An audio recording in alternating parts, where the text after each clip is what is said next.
Well, hello. Thank you for coming to Studio L for the session. We're going to talk about Agile decision theory. And obviously, that's me on the far side over here. I'm Claire Eason-Bassett, and I am event manager for Agile On The Beach. And I didn't realise quite how brave I was actually, quite how risky a situation I was putting myself in, because if it had all gone horribly wrong yesterday, maybe this wouldn't be happening right now. So I also run, and I'm executive producer at Mackerel Sky Events, and we produce complicated stuff like this. The picture in the middle is my mum. And my mum was a PhD mathematician, and she's an extraordinary woman. Sadly, her brain function is no more. She has multiple sclerosis, and she can't do this stuff anymore. So for me, this is a bit of a legacy thing. I did a mathematics degree, and my mum was way ahead of me. In fact, I suspect I may not have had that maths degree without my mum. And she, in the early 70s, she worked with this gentleman here. Anybody know who this is? This is John Nash. So for those of you that have seen Beautiful Mind, this is Russell Crowe. John Nash was one of the leading proponents of game theory, amongst many other things. He was a polymath.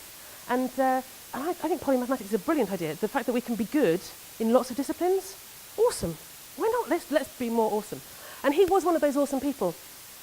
And he was one of the leading proponents of game theory, and my mum worked with him. How cool is that? My mum. My mum that I grew up next to actually had a brilliant mind. And so I really want to celebrate that with this particular session. And that's what's inspired my research in terms of looking at game theory as a means for us to make better decisions. And we're going to explore a bit more about how we do that using event management as that complex, non-zero-sum environment that I mentioned in the elevator pitch. And the last part of the session is looking at then how we use Agile as a means to improve that decision-making. In game theory, we talk about players and rules and consequences and payoffs. I'm not going to go into the details of calculating probability and using Bayesian statistics and all that kind of stuff, partly because I've forgotten an awful lot of it, but also because that's not the point. This is not about the fine detail of functions and derivatives and all the rest. It's about how we apply it and make it useful. Hands up who likes risk? I mean, like really big, major risks, like proper scary stuff. Yeah? Great. Who hates it? I oscillate between the two. Sometimes, because it's all relative, right? Because some risks you'd be entirely happy with. Who would be happy doing that handstand on the corner of a very high building? Not me. Not me, but I reckon there are people that do like it. There must be, because he took the picture, right? So what level of risk are we perhaps happy with? Well, again, this is going to vary depending on our experiences, how much we are exposed to risk, how confident we are in the environment that we're working in. Fundamentally, it means that we have to make a decision. To negotiate risk of any form, we have to make a decision. So how do we make decisions? Well, I had to really think about this. There's a decision maker. We have a proactive individual who's got to make a decision. And they choose from a set of alternatives. They have a set of options available to them. That set may be defined or undefined. We may, or may not, consider the actions of other players. We may know the potential outcomes or not.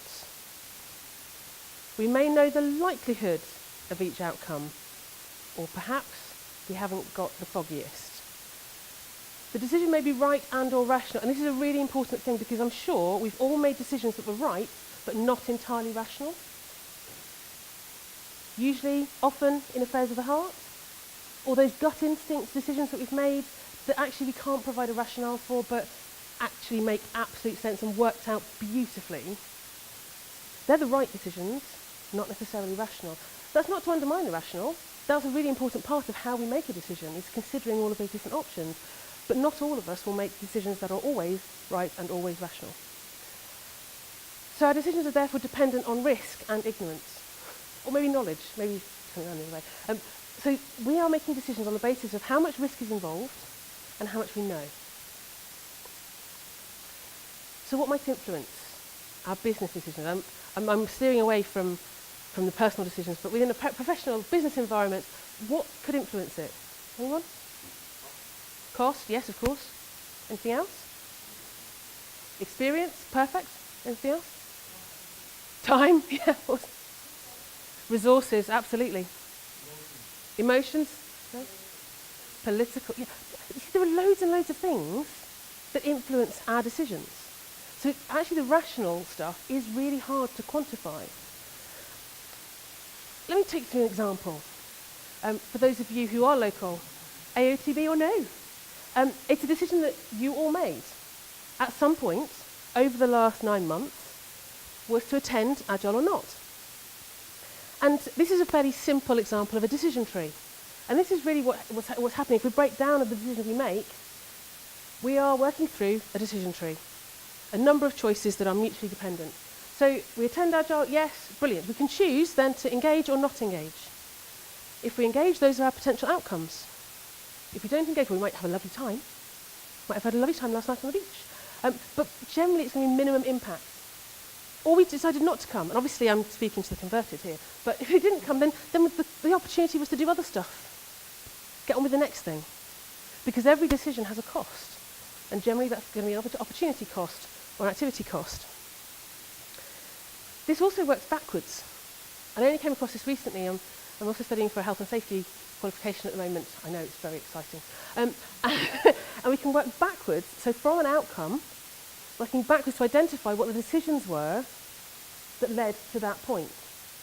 And this is kind of interesting because this helps us to learn about where our interdependencies are, where we've got mutually dependent choices that we're making. And this isn't about blame. This isn't about trying to find somebody who was responsible for that decision, that one decision that made it all go horribly pear-shaped. It's about trying to understand why, so that we can improve. Change it for the next time, make sure it doesn't happen again. So we have a number of different types of decisions, and this is the premise of game theory, is that we're focusing not just on the whole thing of decision theory, but really focusing onto games as sets of decisions. And we talk about two different variables, so dynamic and static, and known and unknown. And this is what I mean by risk and ignorance, is that these two variables. So perhaps well, can we think of a known static kind of decision? So a steady state situation where it's static and it's a known quantity. Any thoughts on what that decision might be?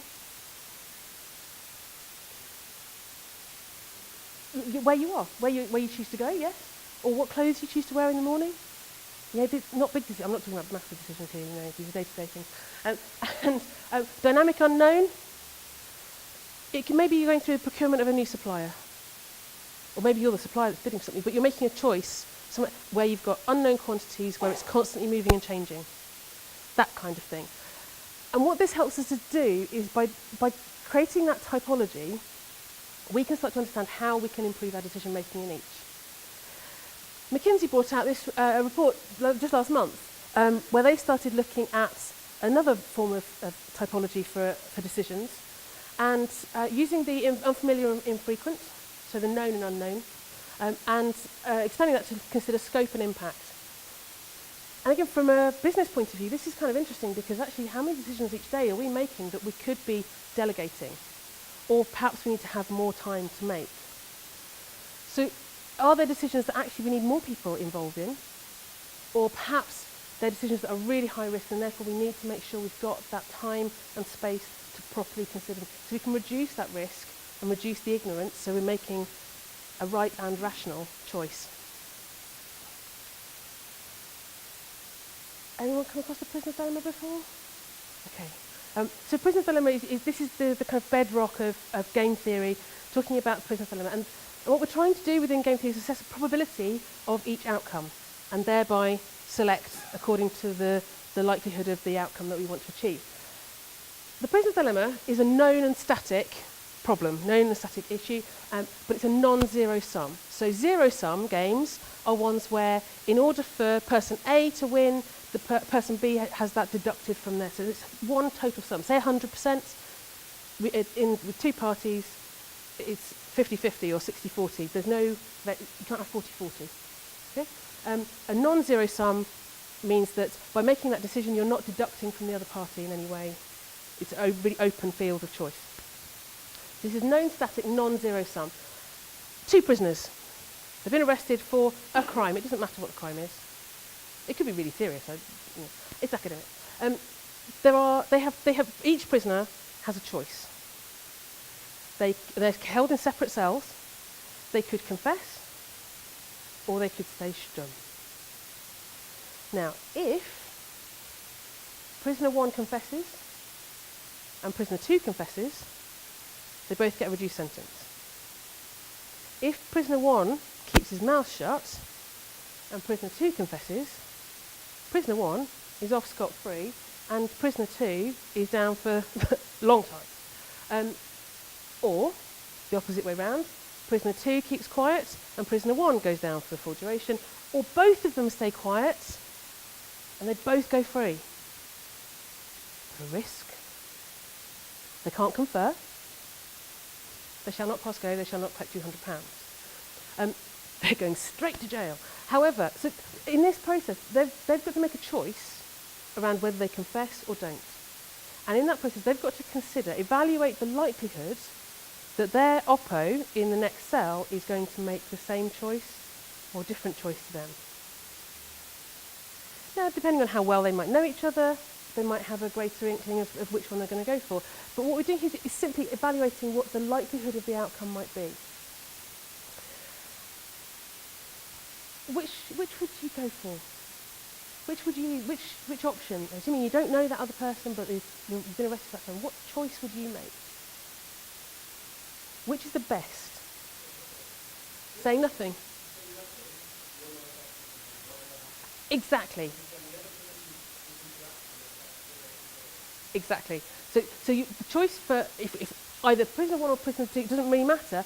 If we're caught up in this, we're making, bless you, the best possible choice, which is that we stay quiet. Now, that's not necessarily the morally right choice. We're not making a moral judgment.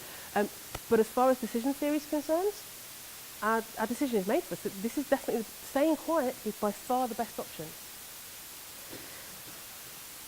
If we bring that into a more dynamic, unknown environment, this is a zero sum because these 2 firms are apparently in this environment directly correlated. So we've got firm A and firm B. Firm B's decisions directly affect firm A and vice versa. And to keep things simple, they are equal and the impacts are exactly equal and directly correlated to a 45-degree angle. So what we're saying here is that this middle point is the Nash Equilibrium. This is the work that John Nash really specialised in. He reckoned that this is the point where both parties win. And this is the point that we're really trying to get to. Because if we're making great decisions, then we are seeking that win-win point all the time. However, it depends on the parameters on which we're making a decision. If we're say we are firm B, if we're just in it for profit, we're going to go straight here, aren't we? We're going to follow that 45-degree angle straight the way up. Sod firm A, doesn't matter. But the fact is that they're going to react. And so we've got to be able to respond to that, and we've got to have the capacity to do so. And if we're looking at sustainable business, then of course we would take into consideration the behaviour of the other players in the game. Let's take this into a slightly different world. So this is a dating chart. So what Nash is trying to say is that it's not about getting your first choice all the time, it's getting the best choice. So on the top table, we have Adam, Richard, David and James. And they rank 4 ladies according to their preferences. On the bottom table, the 4 ladies rank the 4 gentlemen. And so delightfully, first choices for both Adam and Holly are each other. Marvellous. Great. For Richard and Laura, first choice, fantastic. We've got 4 very happy people, right? They've all got their first choices. David and Gina, we're going to come on to in just a minute. James and Helen. Now, this is interesting because James picked Helen first, so he's delighted. Helen originally picked Adam first. Clearly, he's a stunner. So Helen picked Anna first, but this is okay because actually he didn't pick her first. So the next best solution is her number 2, which is James. Great, happy enough. Again, this is kind of the just good enough thing. So coming back to David and Gina then, their first choices and second choices have both gone. So they have to be content with their third choice. But that's okay. Maybe if David and Gina had thought about this process in the Nash Equilibrium beforehand, because obviously you do when you're going on a date, right? If they thought about it beforehand, then maybe they wouldn't have put their first choices as those things. They would have thought about it and gone, I reckon that Adam is going to go for Holly and vice versa and so on. So they would have thought about it, done that a little bit of analysis around what the other choices might be, and gone, if I want to get the next best option, I'm going to go for Gina, or vice versa for David. This table represents 4 happy couples. They've all got their best possible choice. So in terms of then how we're making those choices, it is about stepping back and thinking through that decision process before we get into it, because actually we might have been happier if we reconciled that we weren't going to get our first choice in the first place. It can be really difficult when we're thinking about really complex environments and situations where we have no knowledge. So our first stage might well be to break something down into a critical path analysis. Now I appreciate that this isn't very agile, right? Critical path analysis we're not happy with because it's too restrictive. It's too much forecasting that we're then tied to and we have to keep to, and it's not agile enough, right? And I completely agree with you.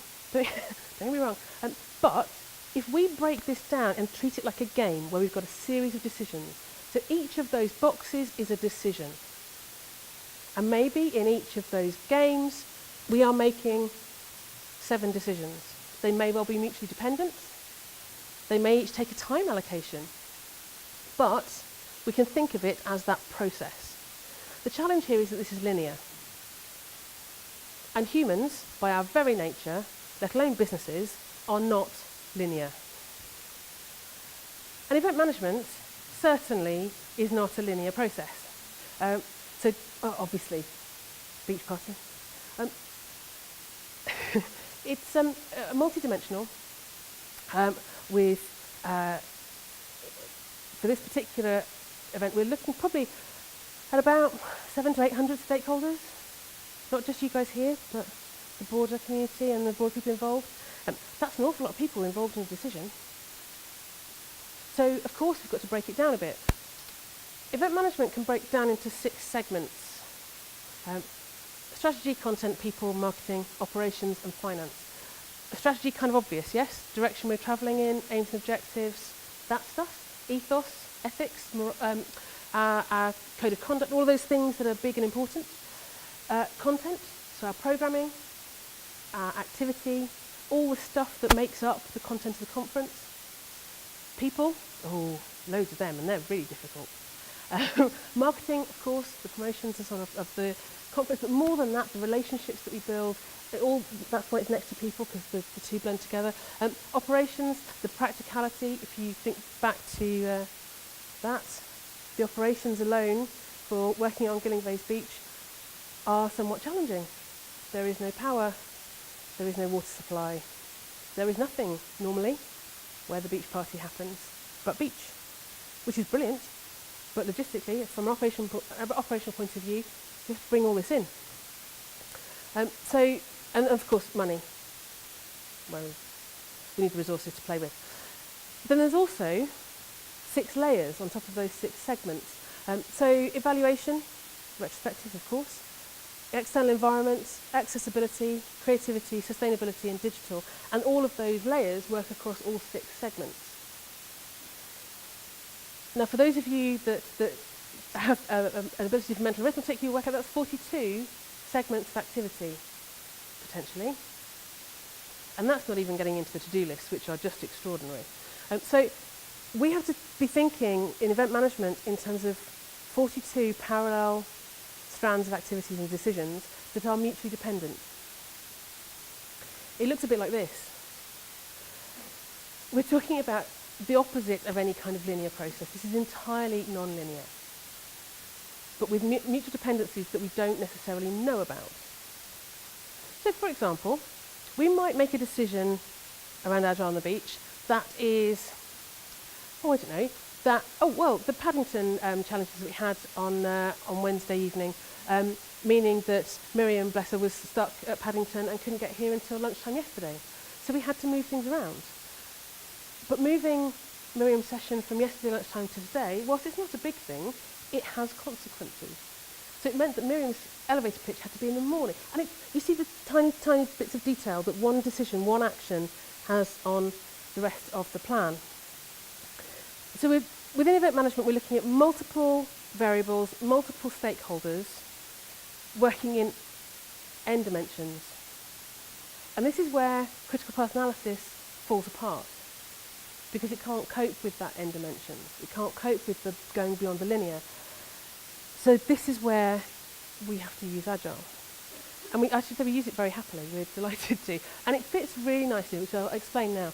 The first way to deal with this tangle is to start to iterate and loop. And we go through this process 11 billion times, I reckon, because it's no longer enough to do the plan, do, check, act.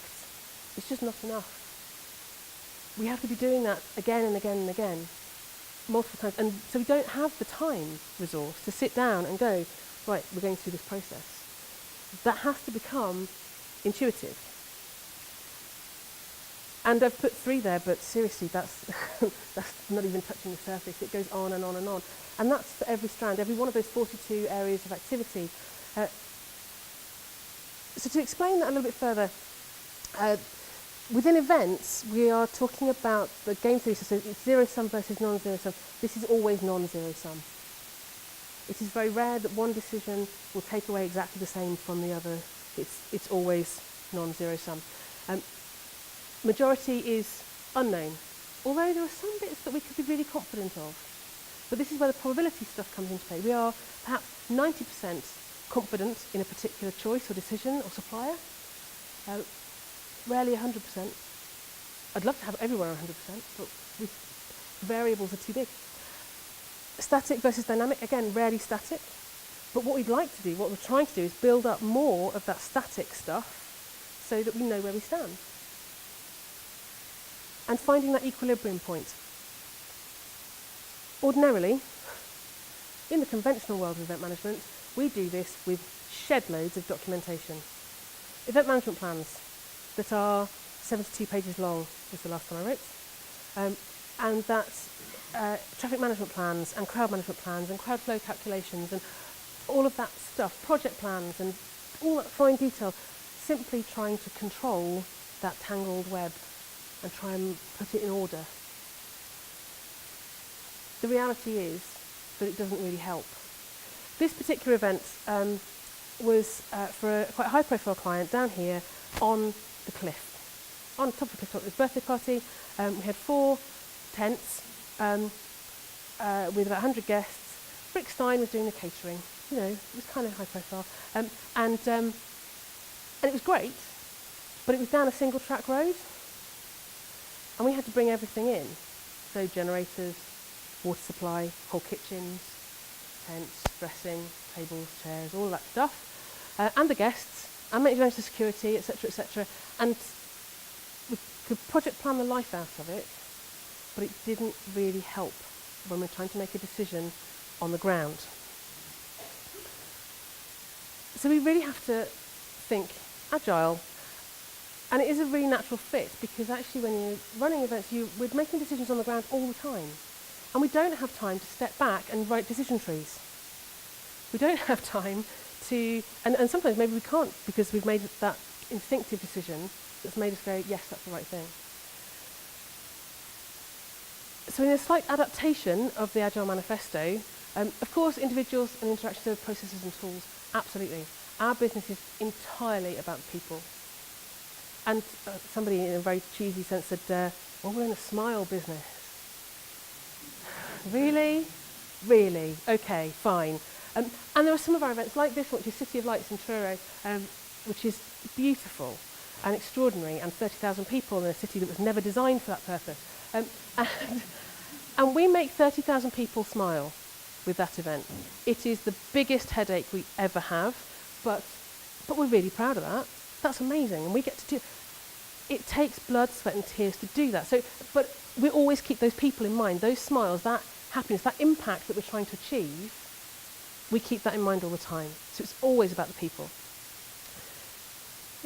A working event with comprehensive documentation, because we can't get away from the fact that this is really high risk stuff, particularly when we're talking about public domain, and particularly in the light of Manchester and London most recently.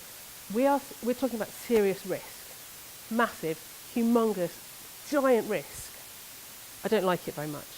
I don't like it, so I have to get which is where the event documentation does come into play. And actually, that event documentation is written over many, many iterations. It's never done. Customer collaboration over contract negotiation, yes, absolutely. But in order to manage that risk, we still need that full stop at the end. We still need that attention to detail to make sure that we're covered, that we have thought through everything. And responding to change, oh, hell yeah. You never know quite what's going to happen. And as lots of the great military leaders have talked about, a battle plan is only as good until you meet the enemy. Because then you've got another player in the game. And then it's not under your control. So you can only plan so far. We deal with this by breaking it down into sprints and treating each sprint as a game and testing it constantly with the client. I'll talk a little bit more about MVP in a minute, because that's really hard in events. So when we're making agile decisions within this event context, we are trying to identify those options that are not viable, the ones that have a really low probability of outcome, and the choices that lead up to it. So we need to take those out of the mix. In order to do that, we need to understand the aims and objectives. We need to understand why we're doing this, because that sets our decision-making parameter. And not just for me, not just for the event team, but for the client, for everybody, all the stakeholders involved. If they understand the why, then we stand a chance of making it work.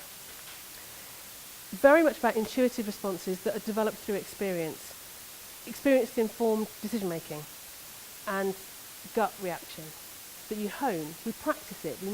Every event we do, we're learning from it, and we're making a better decision as a consequence of the stuff that doesn't work and the stuff that works.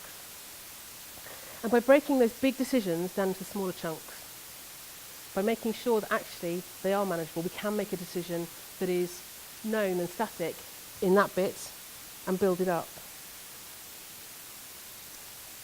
Anyone know what this is from? Hillsborough. And you know what I say about great big giant risk? This, and the reason I put Scrum problem solving at the top is because we've kind of, and I'm really sorry for those of you that are particularly passionate about how you run Scrum, I've stolen it and I've run away with it and I've changed it for how we work in events. Because sometimes we have to make decisions, really big decisions, in crisis. In a situation where we don't have all the resources, we don't have all the knowledge. In fact, we have maybe 3% of what we need to make a fully comprehensive, well thought through decision. This is horrible. This makes me shudder every time I see it. But I put it in because that's sometimes the pressure point that we're under. Not only as event managers, but all of us are in that point at various points in our careers, in our lives, and so on, where we've made a really big decision where there's massive risk involved. So to get round that, to deal with that, we work as Scrum. We work as a level, equal team.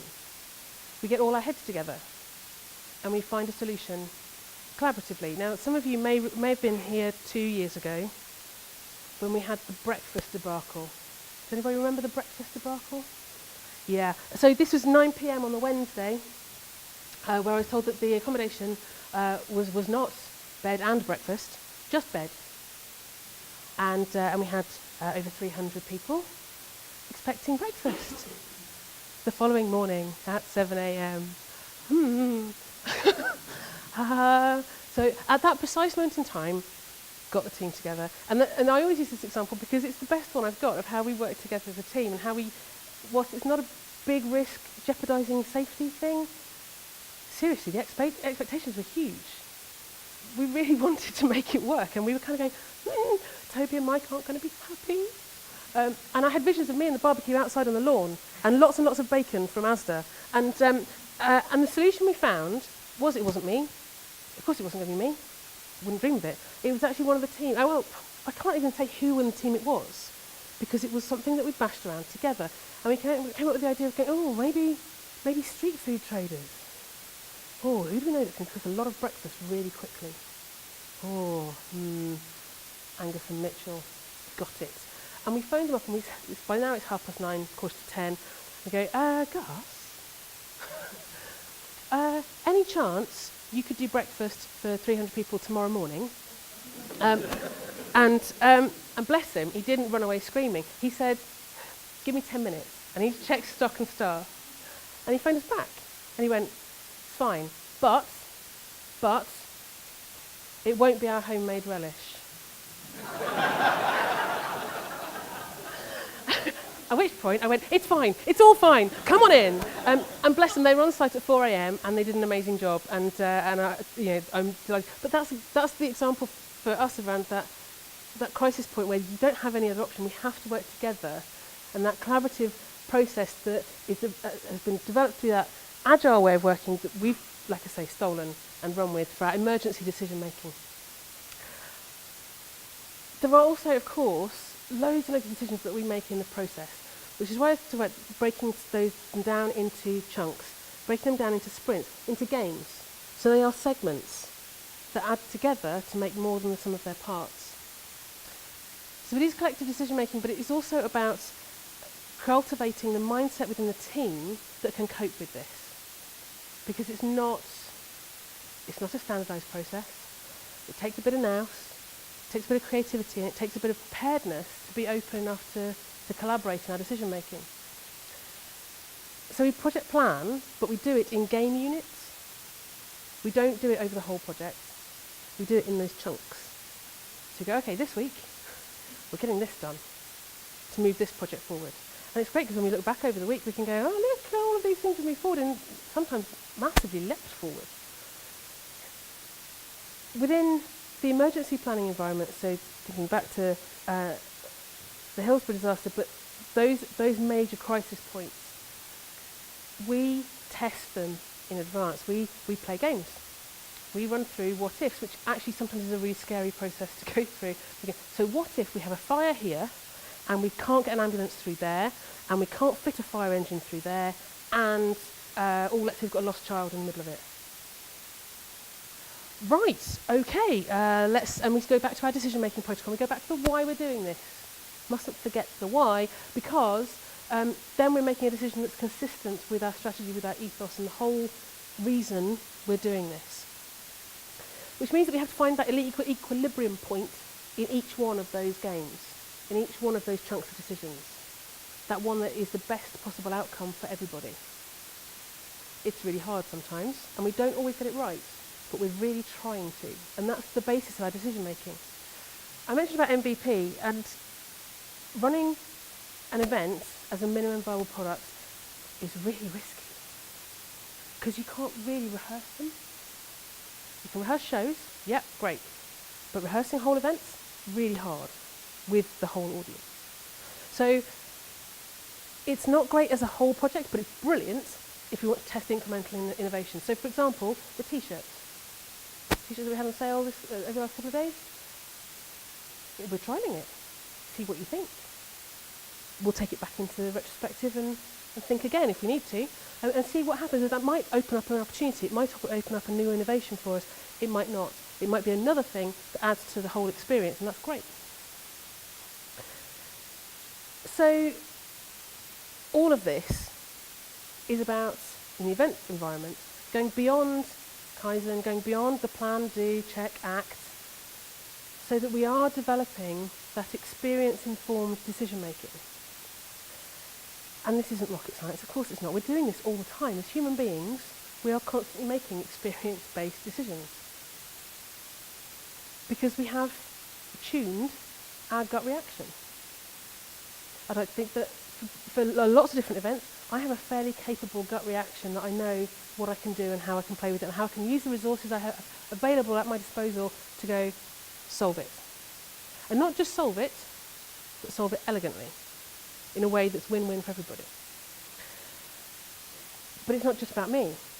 It's about how we cultivate that across the whole organisation. So actually, that Scrum bit that I talked about, both in crisis and in planning, that's how we cultivate our organisational learning, that we don't just plough on regardless, and it's not just in one person's brain, but it's a collective whole. Having said that, it comes with a warning. Because whilst using this approach absolutely helps us to make more efficient decisions, more effective decisions, the risk is that we become like robots, that we rely on that experience and that experience alone, and we fail to, or we ignore the creative process that we perhaps need to find that elegant solution. We need to be conscious of not building too many constructs in our brains that make us shortcut straight to something that we know worked before. And the reason why it doesn't work is because what worked before probably won't work now. That's not just events, I think that's pretty much everywhere, right? So it's not just about going, here's a solution, we can just regurgitate that. It's about going, here's that solution, now how do we use that as a resource to play with and come up with something that's right for this, or for that project, or for this team, or for this scenario. And the challenge is then how we cultivate the creativity and the games and the exploration and innovation whilst also making our decisions effective and efficient. And it's a balance of the two, and it's all about finding the right equilibrium. So in terms then of improving intuitive agile and improving our decision making, of course it's about considering our options and possibilities, as with a decision tree.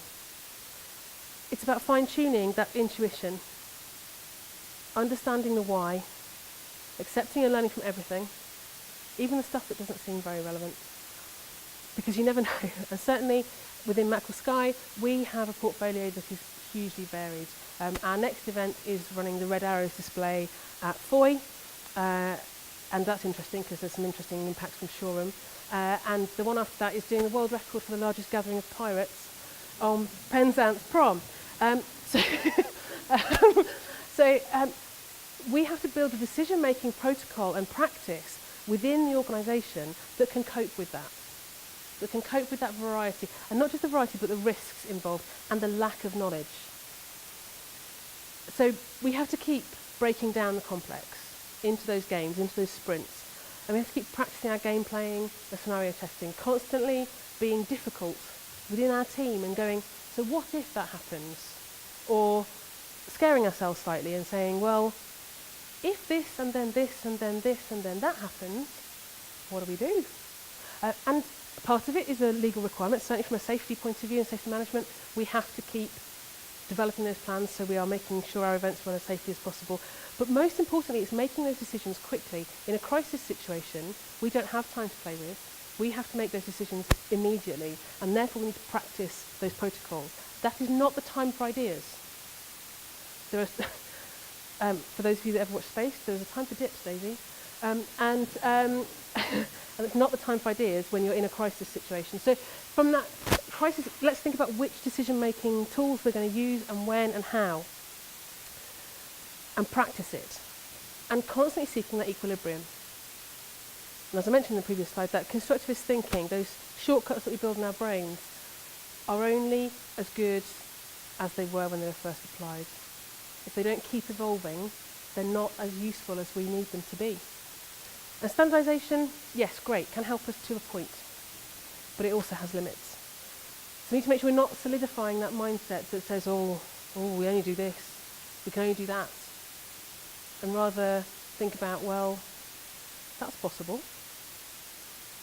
I like difficult things, difficult choices, difficult decisions, difficult projects, difficult people, because my synapses go bing when there's something to work on, and when we can keep learning from it, when it's not just the same old same old. And the thing is, events are never same old, and we constantly have to change and adapt our decision making.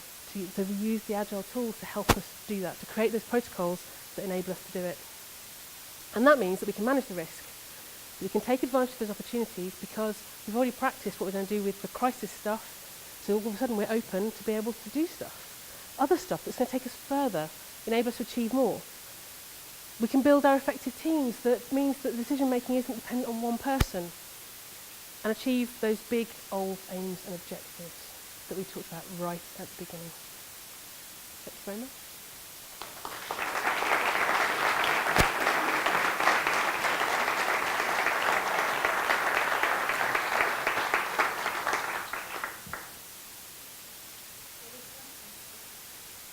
Oh, stop using.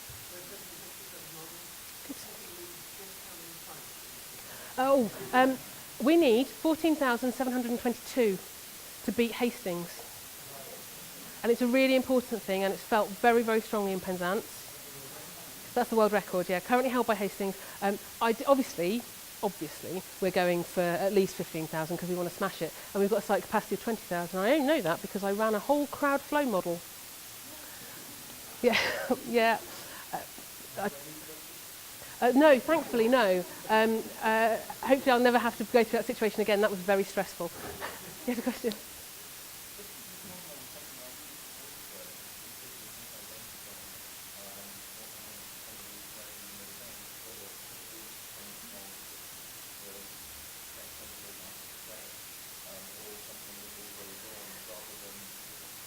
Absolutely. So in that particular circumstance, and actually throughout the health and safety environment, yes, there's sometimes, I suspect, I've done a bit of research in this area, but I wasn't there, I don't know what the situation was, but my understanding is that actually it was either crush inside or crush outside. And so, damned if you do, damned if you don't. And that's a horrible, that, like I say, it makes me shudder every time I think about it. Aside from the loss of life, to be in that position of making that decision, that scares me witless. And it's really difficult because you can't consider all the options that you've got available to you because you've got to make the decision in seconds. People are brilliant, and people are also rubbish. And that's what makes the decision making really hard in that particular circumstance, because you don't know how people are going to react. And it's really difficult to forecast that. And sometimes we humans behave in completely contrary ways. Like I say, we're rubbish. We're also brilliant, but, Any others?